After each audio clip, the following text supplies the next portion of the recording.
Podemos decir sin miedo a equivocarnos que vivimos una auténtica revolución de modelos Ultra llegados desde China. Xiaomi abrió camino en su momento, actualmente con el Xiaomi 17 Ultra, con el Leica Late Phone. También Vivo hace poquito, de hecho tenéis el análisis por aquí, con el X300 Ultra. ¿Y quién faltaba por sumarse a la fiesta? Efectivamente, Oppo Find X9 Ultra.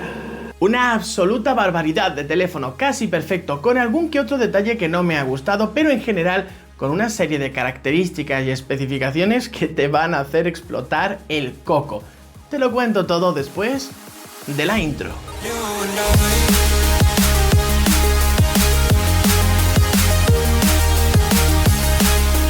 Este acabado, este diseño, está claro que no es para todo el mundo, pero la alternativa es un naranja llamado Canyon Orange. Naranja como los disparadores de las cámaras Hasselblad. De hecho, este Tundra Amber, que es como se llama este color, tiene un detalle en este mismo color, en el botón de la cámara. Es imitación de cuero de un color gris verdoso con textura mate y me encanta, un diseño muy escandinavo. Le confiere un aspecto super premium. Sí, existe un tercer color, el blanco, pero ese parece que se va a quedar en China y quizás algún mercado, pero no lo vamos a oler por aquí. A mí me gustan más los colores grises más claritos, color blanco, me suelen gustar bastante más, pero bueno, el caso es que este no está mal. Ahora, vamos a hablar de este módulo de cámaras que por cierto también tiene algún que otro detallito en este color naranja. Y es que es raro porque la parte que lo une con la trasera es circular, pero realmente el módulo es hexagonal con las esquinas redondeadas. A ver, como digo, esto es raro, pero bueno, es un poco diferente y le confiere cierta personalidad. Un módulo, por cierto, que sorprendentemente no sobresale muchísimo, ya que el teléfono tiene un grosor de 9,1 milímetros por encima de la media y el peso, ojo, 236 gramos. Que se lo perdono porque las cámaras, ya verás, son un escándalo. Esto lo enseño luego. A la izquierda tenemos un botón llamado Snap Key, que es personalizable hasta cierto punto. El chasis del teléfono es de aluminio y por último cuenta con dos certificaciones IP68 e IP69. Ah, por cierto, el panel es plano. Ahora estarán los amantes de las pantallas con curvas diciendo ¡ay! ¿A mí me gusta? No, para utilizarlo como visor con su accesorio, pues evidentemente es mejor tener un panel plano porque así pues podemos ver todo de mejor manera. Pero bueno, esto va siempre un poco por gusto. Luego, tema biometría. El desbloqueo facial funciona súper bien, siempre y cuando tengamos una buena luz. Claro, si estamos a oscuras, pues no va a funcionar. Y luego tenemos un sensor de huellas que funciona súper bien. Además es bastante amplio, está ubicado en una zona... Vamos, para mí es perfecto, o sea, si estuviesen más arriba o más abajo ya no me molaría, pero así la verdad es que ningún tipo de problema a nivel biometría, es que el teléfono es sencillamente perfecto. Un sensor de huellas, por cierto, ultrasónico. Bien, vamos ahora a hablar de, bueno, rápidamente el tema del audio. Esto, como siempre, os digo mil y una veces, lo voy a repetir hasta el final de los días, esto es mejor probarlo en persona. Siempre es mejor probarlo en persona, porque lo grabo por aquí, luego se edita, luego cómo procesa el vídeo YouTube, desde donde lo escuches, hay muchas variables.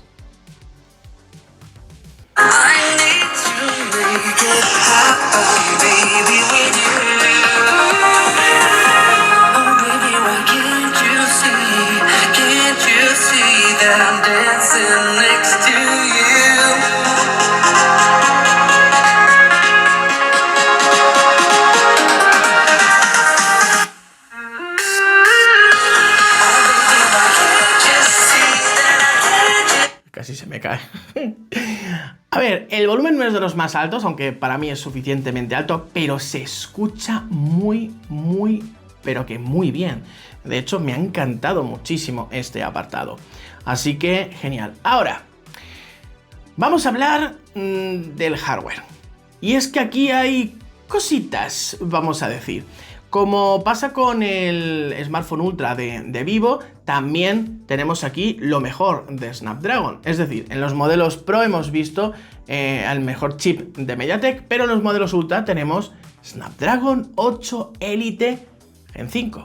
El tema es que cuando lo llevas al extremo se nota el calor repartido y no en un único punto. No es que se caliente más, para que se me entienda, es muy rápido sacando ese calor o disipándolo del interior hacia afuera.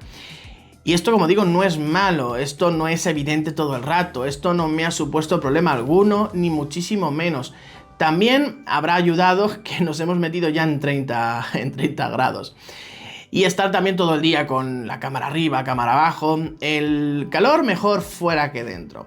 Este Snapdragon 8 Elite Gen 5 cuenta con tecnología de 3 nanómetros fabricado por TSMC, que es quien se ocupa de esta fotolitografía, y tiene 8 núcleos, 2 de ellos Orion V3 Phoenix L, personalizados por Qualcomm, que alcanza una velocidad de reloj de 4,6 GHz.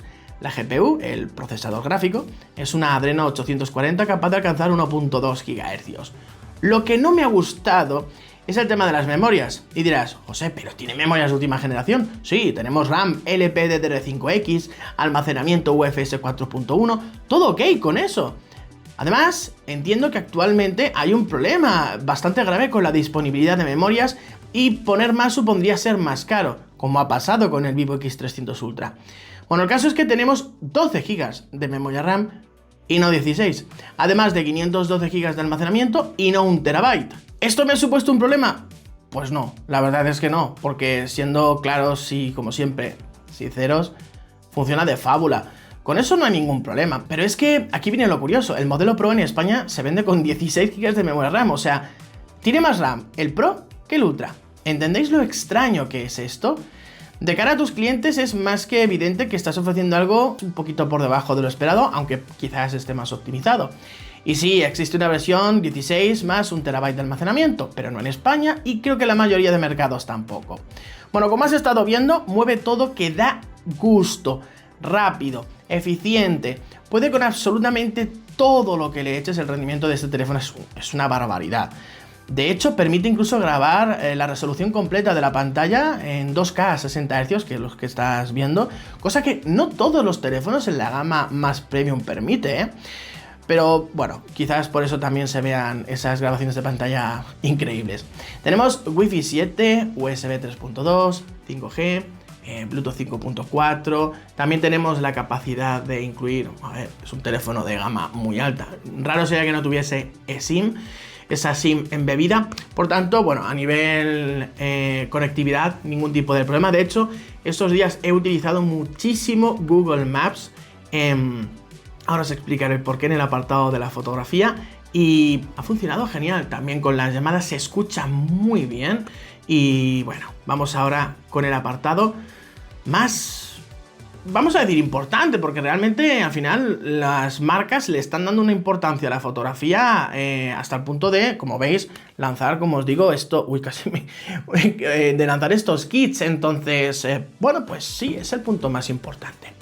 Bien, tenemos una cuádruple cámara, bueno, técnicamente son 5 cámaras, aunque realmente vas a usar 4, porque hay una camarita de 3,2 megapíxeles que está, básicamente nos sirve para el tema de la colorimetría. Lidia 901 de 200 megapíxeles para la principal, firmada por Sony, como digo, una extraordinaria estabilización, ya lo veréis. Una cámara ultra gran angular de 50 megapíxeles, también de Sony, una Lidia 600, que está por debajo de la apuesta del Vivo X300 Ultra, y 2 joyitas. Teleobjetivo de 200 megapíxeles OV52A de OmniVision, zoom óptico de 3 aumentos, 70 milímetros equivalente, y la cámara que hace la diferencia, de hecho lo diferencia mucho del resto. Otro teleobjetivo, sí, pero es un sensor ISOCELL JNL de Samsung de 50 megapíxeles, 230 milímetros equivalente. Sí, 230 milímetros. ¿Eso qué es?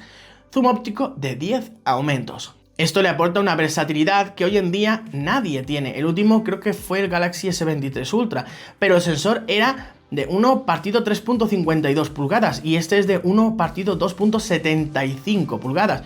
No es de los más grandes, pero mucho más que ese. Además tiene 50 frente a los 10 megapíxeles de ese teléfono de 2023. Por supuesto, Hasselblad vuelve a tener aquí muchísima presencia. La frontal es un sensor de 50 megapíxeles. ¿Lo tenemos todo en orden? Bien, ya hemos conocido el hardware de las cámaras. Ahora vamos con lo importante. con los resultados. Con la cámara frontal vamos a poder grabar vídeo hasta 4K 60 fotogramas por segundo. Eso sí, se baja a Full HD si queremos utilizar el modo ultra estabilizado, pero creo que sin él la cámara frontal estabiliza bastante bien. Con las traseras ya 8K 30, 4K 120 fotogramas por segundo y diferentes modos, formatos. Bueno, vais a ver ahora el apartado de vídeo con las cámaras traseras y vais a alucinar. Tras tomar muchísimos ejemplos, con lo que me quedo es, sobre todo, con la estabilización. Me parece una maravilla. Mirad, me monté en un tren de esos turísticos que hay en muchas ciudades, bueno, en este caso en Aranjuez, aquí en la Comunidad de Madrid, aprovechando que fui a ver el Palacio Real, que ahora os enseñaré. ¿Sabéis cómo se mueven estos vehículos en firmes empedrados y que te hacen pensar, verás tú, no me van a servir los clips? Porque de verdad, los brincos que daba eso te dejaban la espalda viajando. Pues ya veis, no está nada pero nada mal. En multitud de situaciones muy diversas, en condiciones de luz cambiantes, el teléfono ha respondido como se espera de él. Y todo esto que estás viendo es a pelo, sin accesorio alguno, salvo algún clip que grabé con el kit fotográfico, pero que este kit no te aporta estabilización extra. De hecho, es incluso lo contrario, porque pesa mucho más. Sí es cierto que cuando la luz cae, el enfoque puede no ser tan exacto como debería. A ver, esto es hilando muy fino. Otro punto muy interesante, aunque no me sorprendió, pues es lo que esperaba, tiene que ver con la interpretación del color. ¡Qué maravilla! En la grabación de vídeo debes saber que Oppo permite ahora usar un formato llamado O-Log2, bueno, también SDR, HDR, tiene soporte 3D LUT para cargar LUTs o LUTs de terceros. Esto básicamente sirve para monitorear gradaciones de color personalizadas en tiempo real. Así que a modo resumen, creo que Oppo ha logrado algo buenísimo. Pero claro, como no he probado los anteriores Ultra, tampoco puedo comparar. De hecho, es el primer modelo Ultra de Oppo que pruebo. Pero bueno, si la referencia es el Find X8 Pro, lo supera. El modo noche con baja luminosidad, también está a un nivel alto. Es cierto que si usas el zoom en alguna foto notarás ciertas texturas algo lavadas. A ver, estamos hablando de un zoom de rollo un 6x, un 10x, que es de muy largo alcance. El ultra gran angular me parece flojo comparado con el del Vivo X300 Ultra, pero a ver, es que ese es el mejor, es la referencia. Y hablando de la principal, creo que el Xiaomi 17 Ultra sigue estando a un nivel un poquito por delante de muchos, por no decir de todos. Pero seamos justos, lo que tenemos aquí es muy bueno. Sobre todo la interpretación del color. El nivel que sigue demostrando Oppo es de lo mejorcito del mercado, con un balance de blancos también muy bueno. Por cierto, a veces me preguntáis que cómo logro que no haya casi gente en las fotos nocturnas. Pues esto es paciencia y salir muy tarde. El selfie me ha encantado, pues en alguna foto incluso captó que me estaba poniendo rojo con el sol. También en interiores, buen nivel de detalle, color, interpretación de la escena o de la luz, gestión de la misma. No es la cámara que más solemos usar, pero también queremos algo a la altura y lo está. Ahora, de día viene ya lo que podemos llamar la auténtica mandanga, la chicha, el meollo del asunto. Y aquí solo puedo decir que es que es un espectáculo. Da igual si lo que estás fotografiando es comida, un paisaje, un monumento, un cuadro, personas. Te aseguro que el teléfono está incluso por encima de las expectativas, que las tenía muy altas. Y de nuevo, dejando claro que la colaboración con Hasselblad nos aporta un color, contraste, balance de blancos y resultados finales de sobresaliente. Por otro lado, no quería dejar pasar la oportunidad de lanzar una pregunta al aire. ¿Por qué sigue habiendo Oppo tanta diferencia entre el modo maestro a la izquierda y el automático a la derecha? En muchas situaciones vas a preferir el maestro, en la mayoría, pese a que la escena aparezca un poquito más oscura. Pero tenemos mejor nivel de detalle, color más rico y exacto, mejor manejo de las altas luces, etc. Tenemos formatos JPG, JPG Max, RAW y RAW Max. Así que es una maravilla para trastear y luego incluso revelar esas fotos y darles ese look que a ti te guste. Y si te preguntas si he usado el botón de cámara que Oppo sigue incorporando, mi respuesta es no. No tengo nada contra esto, pero de verdad, a mí no me aporta absolutamente nada. Prefiero el kit fotográfico o directamente ajustar todo en pantalla. Más allá de esto, una de las novedades de este teléfono es recuperar el zoom de largo alcance. Esto lo dejan muy claro en sus comunicaciones. Y claro está, también en el teleconvertidor con zoom óptico de 13 aumentos con esos 300 milímetros equivalentes. Este se monta sobre el teleobjetivo 3x, cuyo sensor es muy grande, ofrece 200 megapíxeles de resolución, como te dije. Si lo hubieran montado sobre el 10x, tendríamos incluso yo diría que menos detalles, escenas mucho más oscuras. Bueno, qué maravilla contar con esta opción que, por cierto, para los primeros compradores parece que se va a incluir con la promoción, y si no, pues tiene un precio por separado de 599 euros. Así que ya por ir rematando este apartado, me ha encantado la fotografía. Sí que es cierto que, repito, el modo automático tiene que mejorar, pero el modo maestro es una auténtica barbaridad. Me parece muy, pero que muy bueno, y la verdad es que he disfrutado muchísimo. Os lo he dicho muchas veces, ¿sabéis cuando sé que estoy disfrutando? Yo no me di cuenta de esto hasta que vuelco la información. ¿Cuándo sé que he disfrutado mucho de un teléfono? Cuando empiezo a ver la cantidad de fotos que he hecho. Se me ha ido de las manos, han sido más de 1000 fotos y vídeo, y la verdad es que me lo he pasado pipa probando este teléfono. La pantalla es, si no la misma, vaya, casi calcada a la que encontramos en el Vivo X300 Ultra. De hecho, es que hasta la diagonal es la misma. Estamos hablando de un panel LTPO AMOLED de 6,82 pulgadas, una pantalla generosa. Tenemos un muy buen aprovechamiento del frontal, así que bueno, se aprovecha bien el espacio. Resolución 2K, superando los 500 píxeles por pulgada. Frecuencia de actualización de 144 Hz. Sigo pensando que con 120 Hz vamos bien, y bueno, 144 Hz rara vez lo vamos a necesitar, pero ahí está. Más allá de tirar de marketing, en Oppo lo que han hecho es darnos el dato del HBM, que ya sabéis que a veces nos dan 6000 nits, 7000 nits, y realmente eso es en HDR, en una fracción muy pequeña de la pantalla. No. El HBM, o el modo de alto brillo, es altísimo, 1800 nits. El resultado es que se ve escandalosamente bien en exteriores. Tenemos un PWM de 2160 Hz, suficiente para que con brillo bajo ese parpadeo no moleste, ni produzca dolores de cabeza o mareos a personas que son más sensibles a esto. Contamos con un apartado llamado cuidado de la vista, donde podemos ajustar todo para que el confort visual sea perfecto. Es de los más completos y con diferentes certificaciones. Y para rematar, la calibración de color predeterminada es sencillamente perfecta. No lo he tocado, o sea, con algún teléfono sí que es verdad que le doy un tono pues un poquito más cálido, un poquito más frío. Aquí no he tocado nada. Y no es para menos, porque es un teléfono que está muy enfocado en el tema de la fotografía y ya de base tiene que venir pues bastante bien calibrado. De hecho es así. Así que muy bien. Y así es como luce mi pantalla principal. Esto es el Google Discover. Aquí tenemos pues mi configuración de pantalla. La verdad es que ha quedado muy bonito con ese fondo. Aquí tengo algunas aplicaciones que no uso todos los días, pero sí de vez en cuando, así que las tengo ahí. También tengo el AI Live, que estoy probando ahora unos auriculares de Huawei. Bueno, pues este es el cajón de aplicaciones, ok. Tenemos también por aquí los ajustes, ¿vale? Por ejemplo, vamos a ir a pantalla de inicio y pantalla de bloqueo, lo que es la personalización.